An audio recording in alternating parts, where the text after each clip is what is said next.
My name is Marina Abramović, and I'm an artist, but mostly my work is definitely concentrate on performance art. If you ask me the question, what inspired me the most in my life, most of artists will, tell the names of other artists who are living or dead who inspired their work. But in my case, I'm really not inspired by other artists because artists are always inspired by something else. That means by inspiring, by the other artists, it's like you are actually inspiring by something like a second-hand experience. For me, I'm inspired by nature. Nature is the most important to me. I'm inspired by waterfalls, oceans, high peaks of the mountains, volcanoes, rivers, where I really can see where the highest spots of energy is there and spend long period of time experience that energy, and that really gives me ideas for my work. I'm also inspired by ancient civilizations, something that we can learn from the past, like Aborigines from Central Australia, like shamans, like a Tibetan culture. They are really source of my main inspiration. I lived till I was 29 years old in ex-Yugoslavia with my mother and my brother. And all my life I wanted to travel. All I wanted to see is the other sides of our planet. And when I started traveling, I became something which I can call a really modern nomad. I actually have really nomadic way of living. In the beginning with Ulay, my partner for 12 years, we had a car, and it was just, from the Citroen bus, very simple, from the French police, looked like a sardina can, with no any kind of luxury inside. And we would travel and live in this car for 5 years. And this was the way how we actually, see the world and make our work. And we never actually make a compromise in any kind, not to the market, not to selling our art, just living from nature and sometimes being in the villages, as far away in Sardinia or Italy or wherever. And we even go to the point of, the milking the goats or sheep and in getting food instead, for living. And knitting everything I need that I can wear so that we didn't spend any money. And then after that, we went to Australia and spent an entire year with the Aborigines Central Australian desert. And then after this with Tibetan communities and then everywhere in the world. So basically, really, the planet became my studio and my main subject of nomadic journey. And that nomadic journey inspired all what I've been doing till now. The human body is mortal, but it's so important what you leave behind. And what you leave behind is everything. To me, the content and the reason what my work is about, and which I really interesting, how to lift human spirit, that's something that I like to leave behind. And this is immaterial, the body die, but the spirit doesn't. And the energy of the work, if it's, inside the work, strong enough, that have to start living forever and have many lives. And to do that, you have to have you work with the many layers of meaning.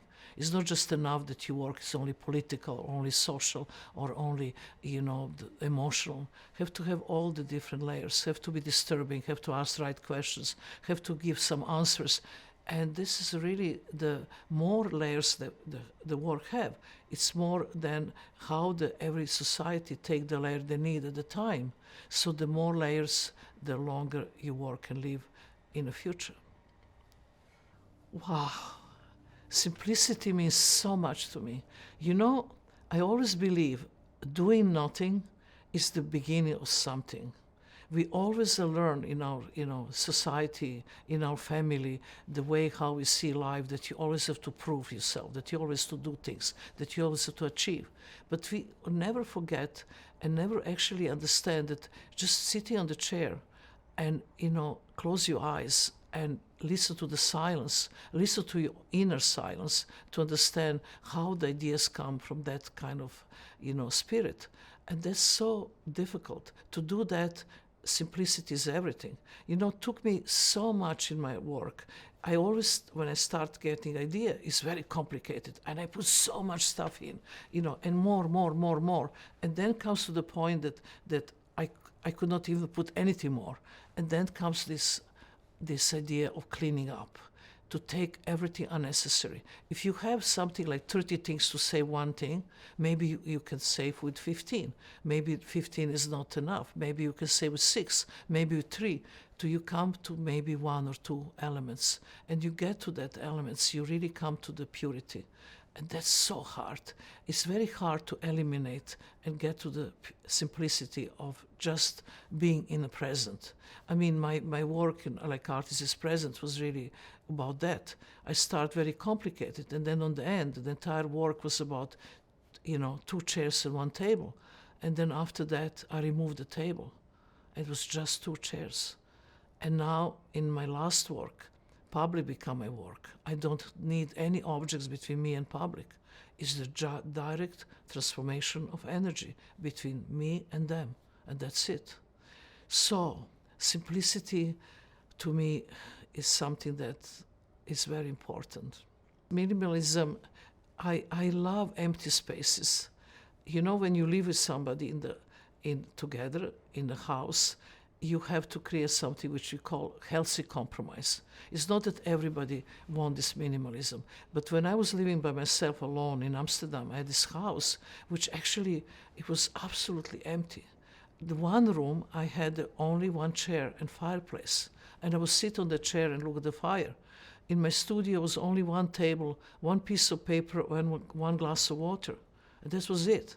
In another room was just, you know, the 1 dish and spoon and fork where I will eat my meal. So this was really the idea that every room have his own function.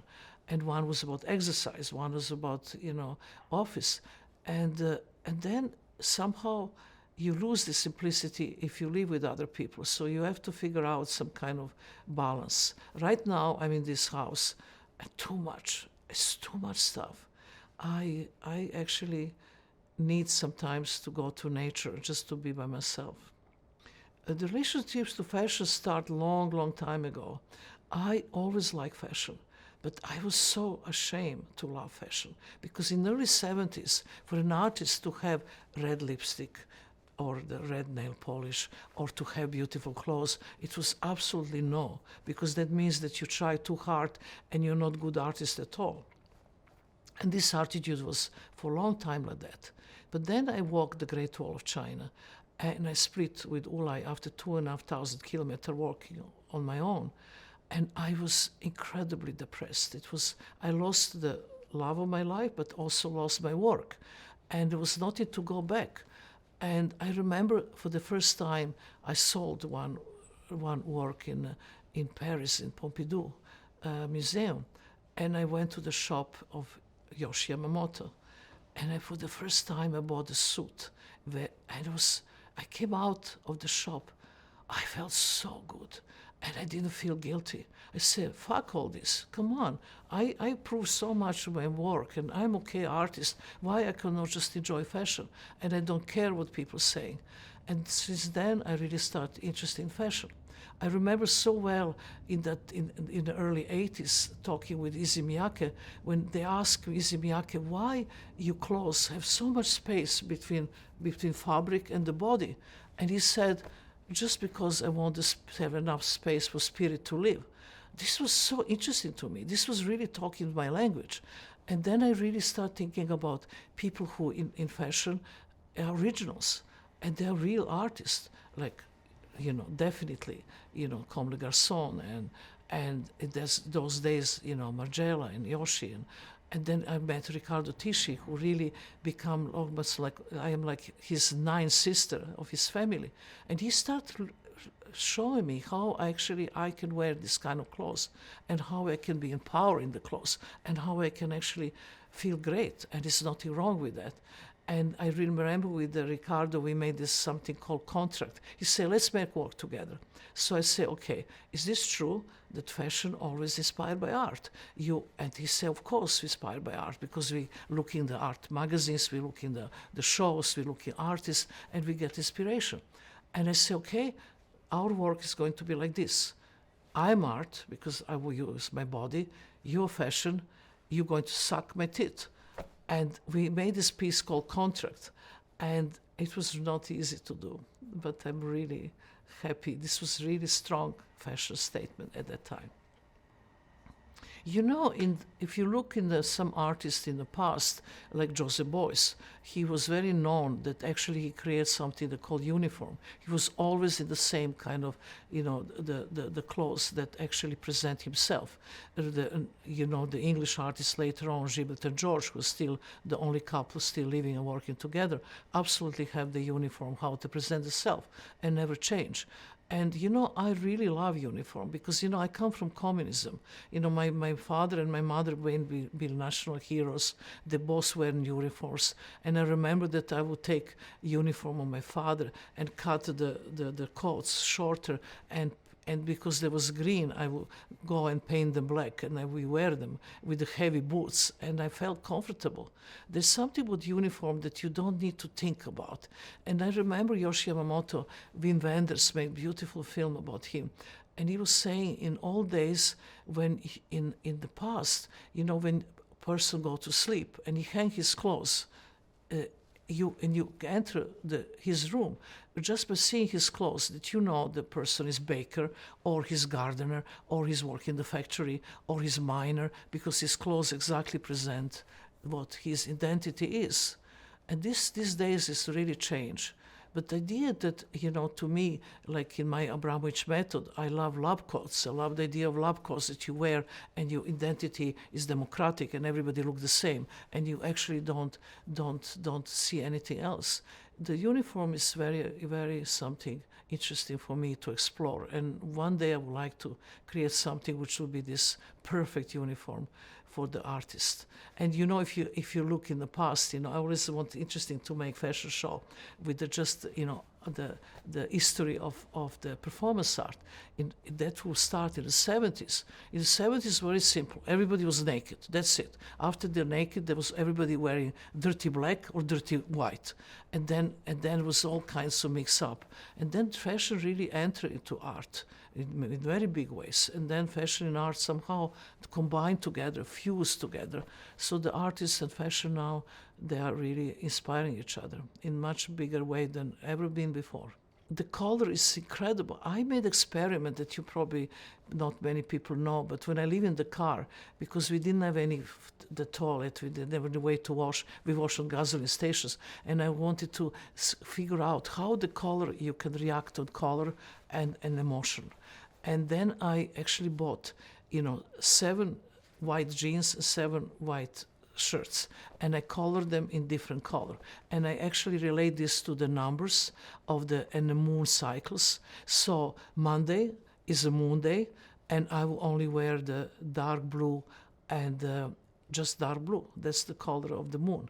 Then Tuesday, I will only wear red because it's Mars and everything is red.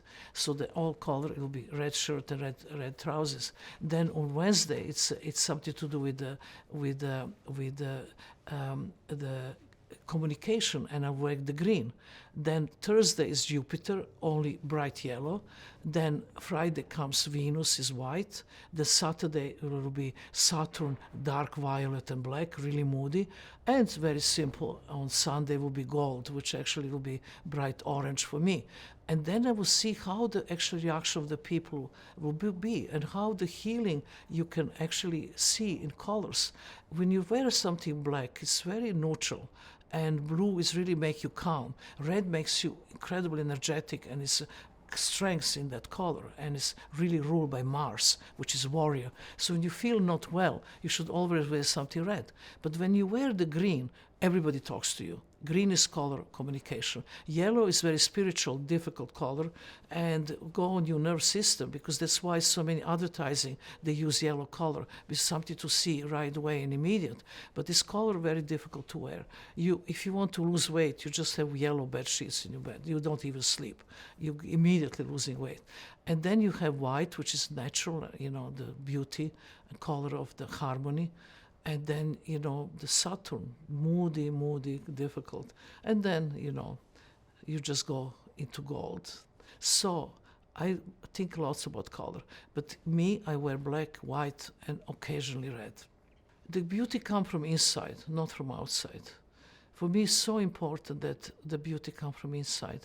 It's something to radiate, You see people, they look maybe good, but there's much anger, so much unhappiness around the eyes, around the aura, around the body, that really, you don't even feel being around them. You see the energy is not right. But when energy is good and the person really radiates that kind of beauty, it's like a sunshine. And that's what I think. Beauty is always come from inside.